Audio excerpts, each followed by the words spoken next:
Bengal network, নতুন খবর প্রতিদিন।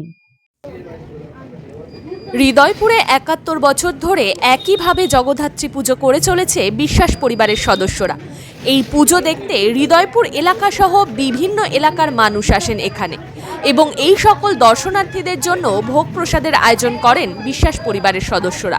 এছাড়াও দশমীর দিন নাম সংকীর্তন চলে এবং তারপর প্রসাদ বিতরণ করা হয়।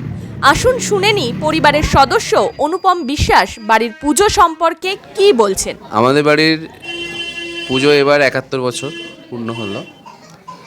আমাদের বাড়ির পুজোটা হচ্ছে হৃদয়পুরে সবথেকে পুরনো পুজো, জগদ্ধাত্রী পুজো। আমাদের পুজোটা শুরু হয় অষ্টমীর দিন ঠাকুর আনা হয়।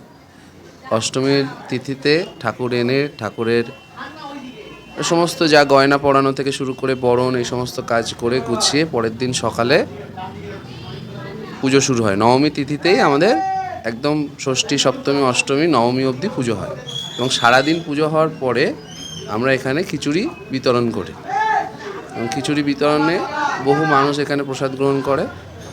আর পরের দিন দশমীর দিন আমরা দশমী পুজো সকালবেলা করি। এইভাবে আমরা জগদ্ধাত্রী পুজোটা এগিয়ে নিয়ে আসছি। ৭১ বছর চলছে। আমার ঠাকুরদা স্বর্গীয় বলাইচন্দ্র বিশ্বাস প্রথম চন্দনপুরে এই পুজোটা শুরু করে। চন্দনপুরে আমাদের আদি বাড়ি। তারপরে আমরা ওখান থেকে যখন এখানে আসি পুজোটা এখানে পরপর হতে থাকে। এখন আমার বাবা শ্রী জগন্নাথ বিশ্বাস এই পুজোটা করছে। বাবার সাথে আমরা দুই ভাই, আমার নাম অনুপম বিশ্বাস, আমার ভাই জ্যোতির্ময় বিশ্বাস এবং আরও আমাদের যারা আত্মীয় স্বজন আছে সবাই মিলেই কম বেশি একসাথে আয়োজন করি এই পুজোটা। সন্ধ্যেবেলা সত্যনারায়ণ পুজো হয়। সত্যনারায়ণ পুজোর আমরা সিন্নি প্রসাদ হিসাবে সবাইকে প্রদান করি। এছাড়া বহু মানুষ আমরা চিনি, আবার অচেনা বহু মানুষ বাইরের থেকে অনেক দূর দূর থেকে এসে এখানে ঠাকুরকে মানসিক করে পুজো দিয়ে যায়, সারাদিন উপোস থাকে, পুজো দেয়। এইভাবে পুজোটা আমাদের হয়ে থাকে।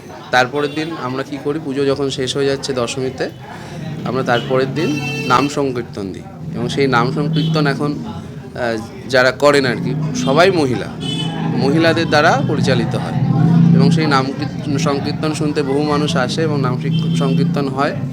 তারপরে আমরা তাদের প্রসাদ দিয়ে এইভাবে অনুষ্ঠান শেষ হয় ঠাকুর নিরঞ্জনের মাধ্যমে। আপনারা দেখছেন বেঙ্গল নেটওয়ার্ক।